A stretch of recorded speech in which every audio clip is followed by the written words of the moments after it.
అదిగోండి నువ్వులు పచ్చిమిరకాయలు శనక్కాయ గుళ్ళు కలిపి పచ్చడి చేస్తున్నాను రైస్లోకి.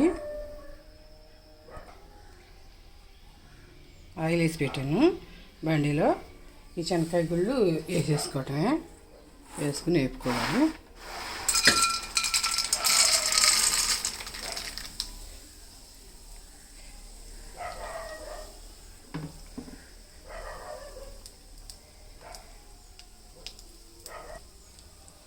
పచ్చిమిరకాయలు కూడా వేసుకుంటే వేగుతాయి శనక్కాయ గుళ్ళతో పాటు.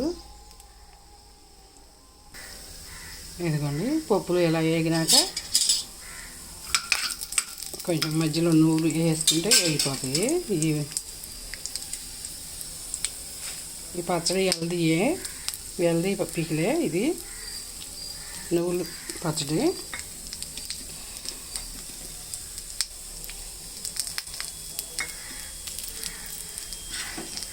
కొంచెం చింతపండు, పచ్చిమిరకాయలు ఘాటుగా ఉన్నాయి, వెల్లుల్లిపాయ, జీలకర్ర,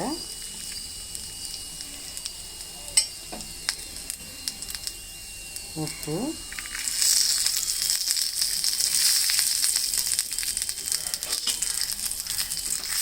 పచ్చిమిరకాయలు ఒక ఎరగా వేయించుకుంటేనే కట్టి బాగా బబుల్స్ లాగా వస్తే పచ్చడి టేస్ట్ వస్తుంది. ఇవి ఆడినాక మిక్సీ పట్టుకోవటమే. స్టవ్ పెట్టేస్తున్నా పప్పులో వేగినవన్నీ.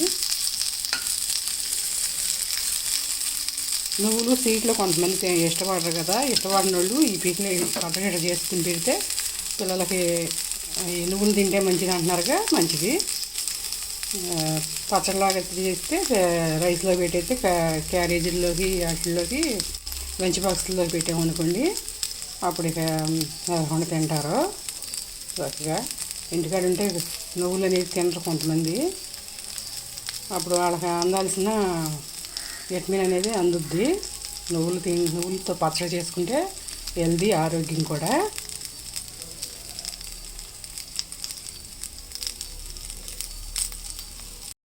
ఆయిల్ పోసి పెట్టాను. నువ్వుల పచ్చడి తాలింపు పెడుతున్నాను. పోపు దినుసులు, వెల్లుల్లిపాయలు,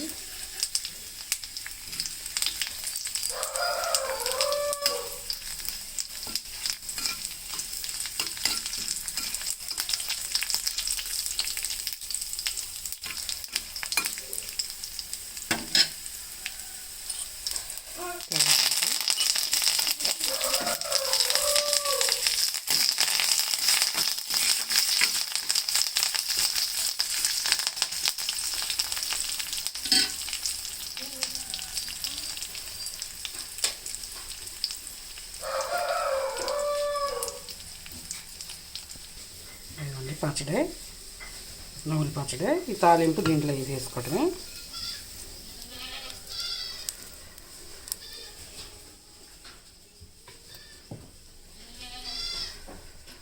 ఇలాగండి నువ్వుల పచ్చడి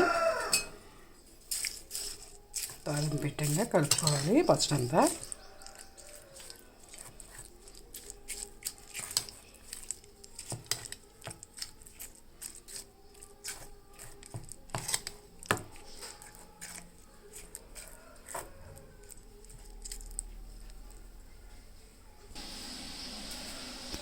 రైస్లోకి వేసుకోవడమే.